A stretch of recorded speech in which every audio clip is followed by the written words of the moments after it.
pongámonos todos acá, pongámonos todos esa palabra encima. La pregunta es, ¿qué tan buen mayordomo usted está siendo administrando algunas cosas? Le voy a decir algo claro. Hasta el mismo Dios se pone como el administrador del universo. Al hablar sobre dispensaciones, Dios lo que hace ahí es compartimentar los tiempos para poder ordenarlos. Es decir, hasta el mismo Dios es un administrador de todo el universo para que el ser humano pueda caminar mejor. Usted camina mejor cuando el rollo está ordenado. Usted camina mejor cuando el rollo está bien administrado. Usted camina mejor cuando el camino está más, ¿qué le puedo decir? Despejado, porque las cosas están en su lugar donde deben de estar. El mayordomo es exactamente eso. Una persona que logra ver dónde deben de estar las cosas y las ubica, y eso le ayuda a caminar en un orden para poder establecer ciertos parámetros que lo llevarán al éxito. Nótese algo. Este mayordomo había sido malo. ¿Por qué lo estaban juzgando a este mayordomo? Porque había sido malo. De hecho, por eso dice y alabó el amo al mayordomo malo. O sea, había sido malo. Y cuando estaba a punto de darle en la nuca o de quitarlo de mayordomo por lo que había hecho, cuando estaba a punto, él se las ingenió. Es decir, él actuó no con una buena administración, sino con una gran sagacidad. Este no era un buen administrador, pero era bien listo. Este no era un buen administrador, pero era sagaz. En otras palabras, se volvió prácticamente usurero.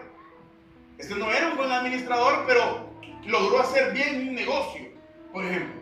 ¿Has fijado que es lo que estoy mencionando? A veces somos buenos para los negocios, pero somos malos administradores. Entonces quiero que usted se grabe esta palabra. Primero, la palabra sagacidad. ¿Qué es lo que significa la palabra sagacidad? La palabra sagacidad, tanto en el griego como en el hebreo, lo que significa es la capacidad, Dios mío, la capacidad de poder resolver crisis o problemas. De saber resolver crisis o problemas. Es más, en Japón, la palabra crisis lo que significa es oportunidad. Para ellos una crisis es una oportunidad. Los que vinieron al tema del domingo se recordarán que hablé que en Japón se habla, esta persona tiene un carácter fuerte, a una persona que tiene un temple, una ubicación y una serenidad y una sobriedad tremenda. No a alguien que es mecha corta. Alguien que es mecha corta en Japón tiene un carácter débil. Tiene un carácter débil y tiene un temperamento fuerte y deformado. ¿Me estoy dando a entender? Ok, entonces nosotros como que en Latinoamérica, el que tiene el carácter fuerte es aquel que rápido hasta rojo se pone, insulta y que este tiene carácter fuerte. No, este tiene carácter débil. Y ese carácter está haciendo que de alguna manera u otra en la vida actúe tal vez de forma sagaz, pero tenga algunos baches, algunas situaciones que no le permiten llegar a la cúspide de la prosperidad. Ok, otra palabra clave, que es prosperidad. Prosperidad no solamente es tener dinero en la cartera o en la bolsa. Prosperidad es lograr obtener ciertas metas y objetivos a tal grado que usted puede llegar a la cúspide de vida y morirse tranquilo. Morirse tranquilo, ¿por qué razón? ¿Cuántos se mueren hoy pudieran morirse tranquilo? Levántame la mano. Es decir, yo no quisiera morir, pero si me muero, me moriría tranquilo. Yo no, porque tengo muchas cosas que hacer. Ok, entonces yo soy una persona próspera, pero no he llegado a la cúspide de la prosperidad que yo me he trazado o por la cual nací o por la cual Dios me quiere dar. No he llegado. Usted puede ser una persona próspera, pero tal vez no ha llegado aún a la cúspide de la prosperidad que Dios le quiere dar. Y esa prosperidad tiene que ver con muchas cosas. Por ejemplo, cómo ha criado a sus hijos, cómo tiene a sus hijos, cómo tiene a su familia en su gestión. Dos preguntas. Uno, ¿usted es sagaz? ¿La gente lo busca porque usted resuelve problemas o porque usted da problemas? Dos, ¿es una persona próspera usted? Tal vez no ha llegado a la prosperidad, pero usted anda caminando en las esferas de la prosperidad. Y tres, ¿cómo está como mayordomo usted? ¿Cómo está como administrador? No solamente de sus bienes. Pastor, yo voy, ahí la voy pasando, voy bien. Pero va bien, ¿por qué? Porque usted es sagaz. ¿Cuántas palabras claves le he dado ahorita? Le he dado 3, creo. La primera fue sagacidad, la segunda fue prosperidad y la tercera fue mayordomía. ¿Cómo estamos como mayordomos, como administradores? Ok, ahora le voy a hablar de uno de los invasores o microbios que no me dejan fluir y ser un buen mayordomo, que no me dejan fluir y ser una persona exitosa, aunque sea sagaz, aunque tenga una gran inteligencia. La Biblia habla de un hombre, voy a ver si ustedes adivinan quién es. Dice la Biblia que era un hombre conforme al corazón de Jehová. Reprendo todo espíritu de adivinación. David era una persona que usted sabe el proceso en el cual David el Señor lo puso para poder ser rey. Al ser rey, le costó tanto ser rey, que uno dice tanto le costó a David ser rey que cuando sea rey lo va a cuidar. Tanto le costó a David ser rey que cuando sea rey, cuando llegue a la cúspide del reinado, él va a cuidar lo que tiene.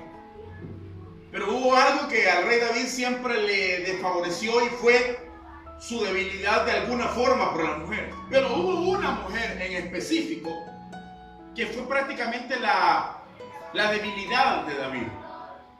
Esa mujer, algunos eruditos dicen que la conoció desde que era pastor de ovejas. Algunos eruditos dicen que viene un historial con esa mujer.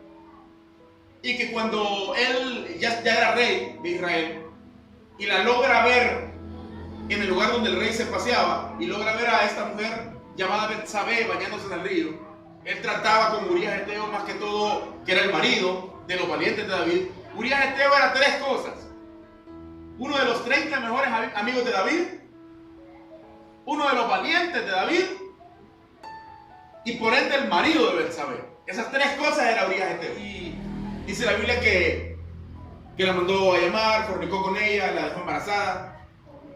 Y luego, usted conoce la historia, quiso meterle el niño a Urías Eteo. Cuando Urías Eteo le enseñó la lealtad que tenía, lo mandó a la batalla, al lugar más fuerte de la batalla, y lo mata. El rey David, el hombre conforme al corazón de Jehová, tenía una capacidad maquiavélica y sagaz tremenda. ¿Estaba administrando mal los tiempos? Sí. ¿Por qué razón? ¿Por qué razón? ¿Era un error la pareja de David con Betsabé? No, solo que no era el tiempo. ¿Me estoy dando a entender? Sí. Digo amigo, Betsabé siempre iba a ser de David, solo que no en ese momento ni de esa manera.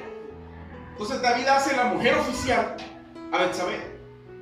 Pero usted conoce la historia, el niño se le muere. Antes de que el niño muera, David empieza a ayunar, pero aún así el niño se murió por más oraciones, por más sagacidad del rey, por más administración, entre comillas, del rey. No pudo. Se murió el niño y empezó a comer el rey. Dice la Biblia que cuando murió el niño, él cortó el ayuno y entró en depresión. Así dice la Biblia. Cortó el ayuno y se fue a estar. Cortó el ayuno y se fue a comer. Pero a comer con todo y alegrarse con vino. ¿Por qué? Porque alegró que el niño. No, lo que pasa es que cuando le preguntaron, rey, ¿qué pasó? Y él dice, yo ya no puedo hacer nada contra la voluntad de Dios, ya fue. En el momento que podía salvarlo, yo lo hice, ahorita ya no puedo. Entonces el rey se alegró tanto con el vino que lo primero que hizo era la recámara de Betsabé y meterle otro bicho.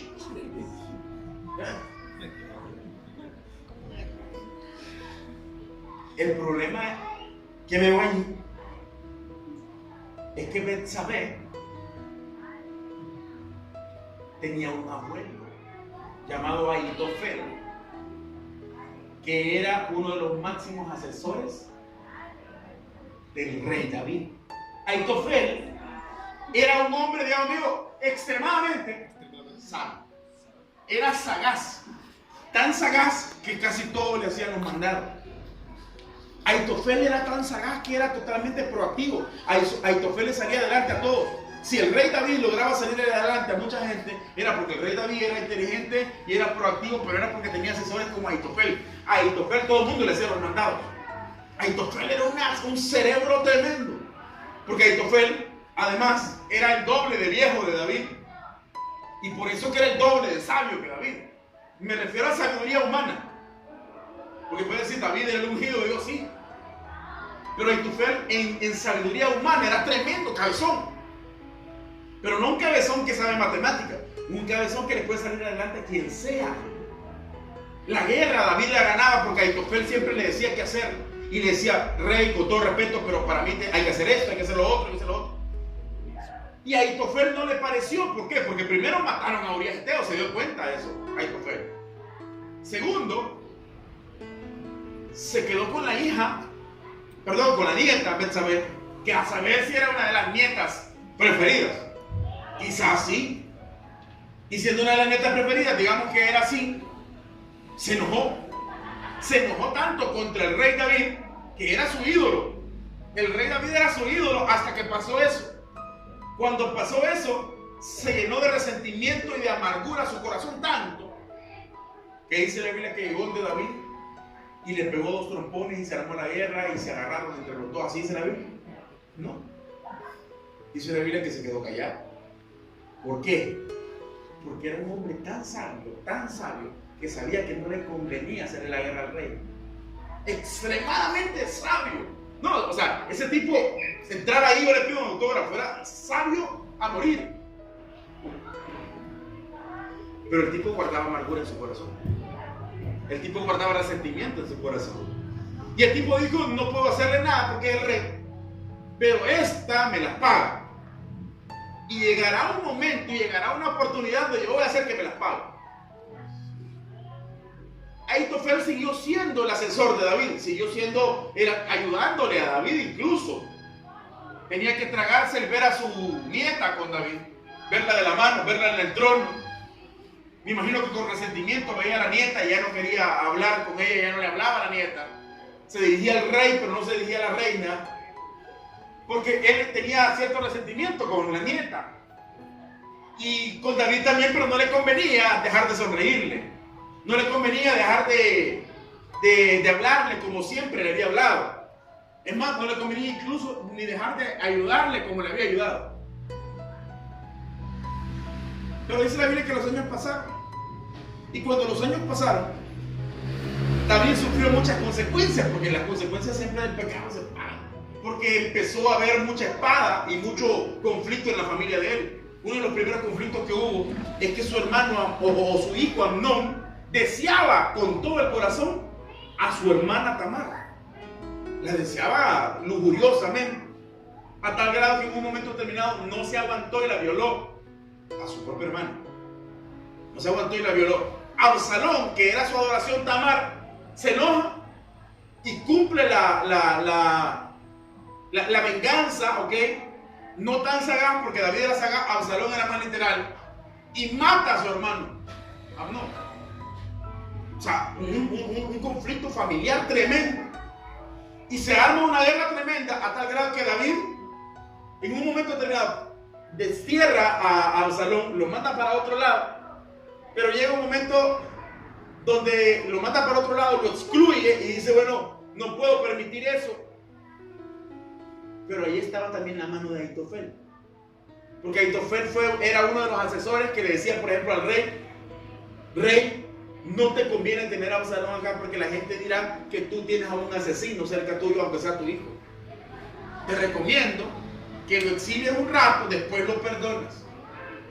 El rey, que hacía mucho de lo que Ahitofel le decía, lo hace, exilia a Absalón, pero obviamente Ahitofel dice en ese momento, esta es mi oportunidad, y se va. Y en el exilio empieza a trabajar a Absalón. Absalón no dividió el reino porque él era inteligente. Absalón era cabezón. Absalón dividió el reino porque Ahitofel estaba detrás moviéndolo. ¿Me están a entender? Trabaja a Absalón y luego empiezan a ocultas a trabajar al pueblo y a perfilar a Absalón como el único y total heredero al trono, y empezar a ver y a hacer sentir como débil a David ante el pueblo, para que el pueblo empezara a desechar a David y empezar a agarrar a Absalón. A tal grado que Absalón en Israel agarra tanta fuerza, siempre siendo manejado por Ahitofel, y Absalón le divide el reino a David, a su propio padre, y quieren dar una guerra. Cuando David se da cuenta, David era un hombre de guerra, David pudo haber matado a Absalón así. Cuando David se da cuenta que su hijo Absalón iba a quitarle el reino, ¿sabe qué hizo? Salió huyendo. ¿Por qué? Lo podía matar, claro, pero eso es lo que no quería. Entonces David dijo que no me saquen el diablo porque es mi hijo, mejor me voy. Y se va. Y David en el palacio dejó a algunas personas, entre ellas a muchas concubinas que el rey tenía. Ya le dije que el rey era como que un poquito alegrito, ¿verdad? En ese sentido. Ese tipo era sanguinario, ese tipo era maquiavélico, ese tipo era astuto. El rey ha dejado 8 concubinas ahí, que son de él. Llévalas a la azotea, desnúdalas a él, ten relaciones sexuales enfrente de todo el pueblo. Imagínense la mente de Aitofel.